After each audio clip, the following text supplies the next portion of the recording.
Brother. Right. So do you want to do the opening remarks, bro, please? Yeah, welcome along. Here we are on the Alien Spaceship once again, the three of us, Phantom, myself, and Bruv, and we hope we'll have a chat about one or two things you may find of interest. I'm Trevor Gear, and he calls me Bruv.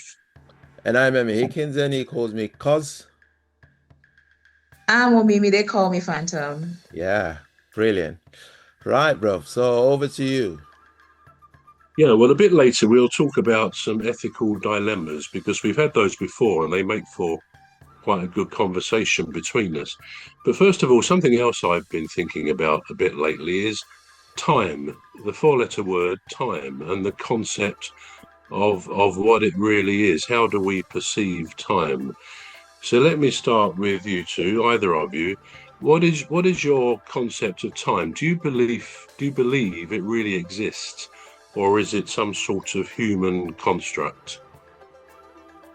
Um, it's something that's fascinating, isn't it? Time.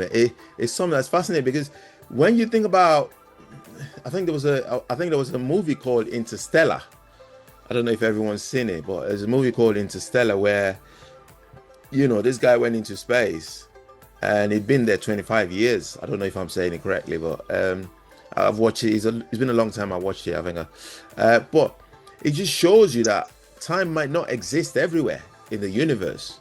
There might be places where, it is outside the zone of time, outside the Hmm, time zone.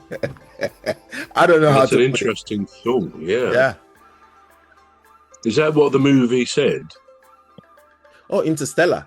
It was about somebody Yeah. that went to, I think it got lost in space.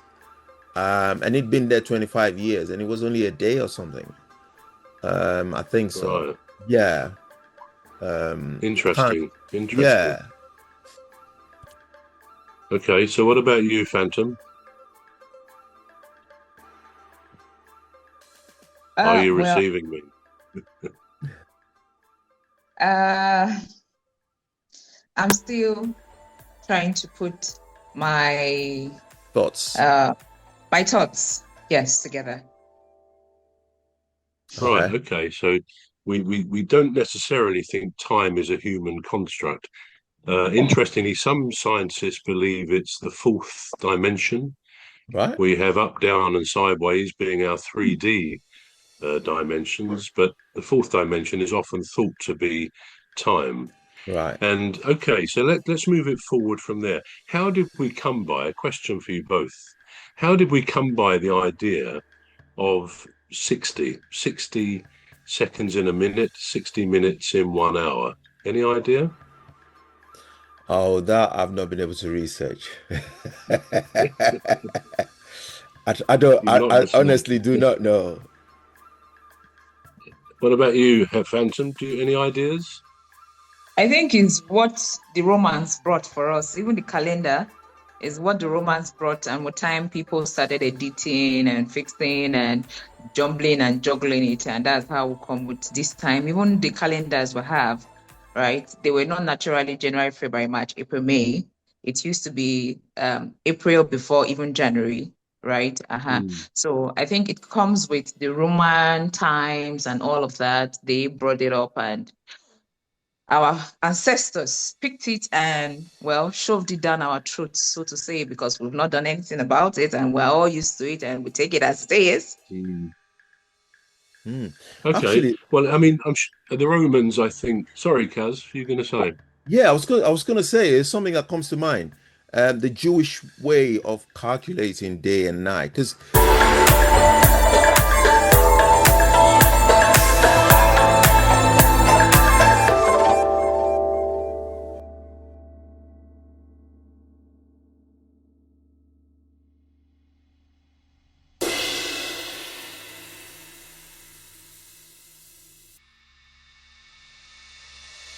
yeah, I was gonna say it's something that comes to mind. The Jewish way of calculating day and night, because they Mhm. separate it, don't they? They don't have day, they have day and night.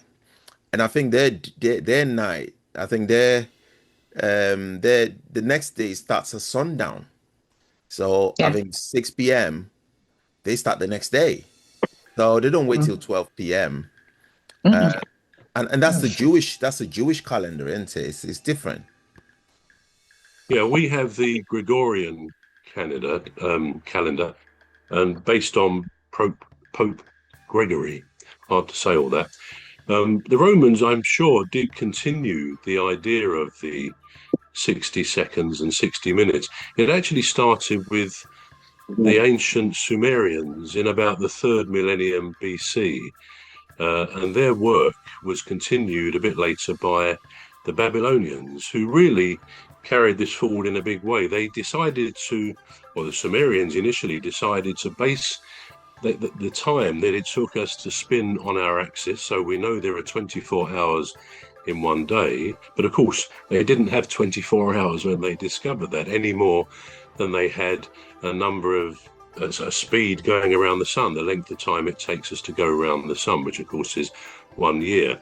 But they decided to use a system called the sexagesimal system, based on the number 60. Now, the great thing about the number 60 was that it's divisible by lots of smaller whole numbers. Right. I mean, excluding 1, let's just think for a minute. What goes into 60? Well, I was looking at this earlier, and it's 2, 3, 4, 5, 6, 10, 12, 15, 20, 30. So all those numbers go into 60, this base 60 idea. So it became a very useful thing, not just with measuring time, but also in geometry, where they were doing lots of mathematical calculations. So a circle has 360 degrees, 6 times 60. So as well as a time measurement, it became a geometric measurement as well. So that's how they decided to do that. So once they knew how long it took the Earth to spin on its axis, they would have realized it was a given period of time. They would have divided that up into these blocks of 60. 60 seconds in a minute, seconds in a minute as well, 60 minutes in 1 hour. And that's basically where all of that came from. So that's how they decided to measure time. But when we move forward from that, there's something maybe more remarkable about time. And again, we come back to this thing inside our heads, our brains, what the brain does to us with our vision. Now,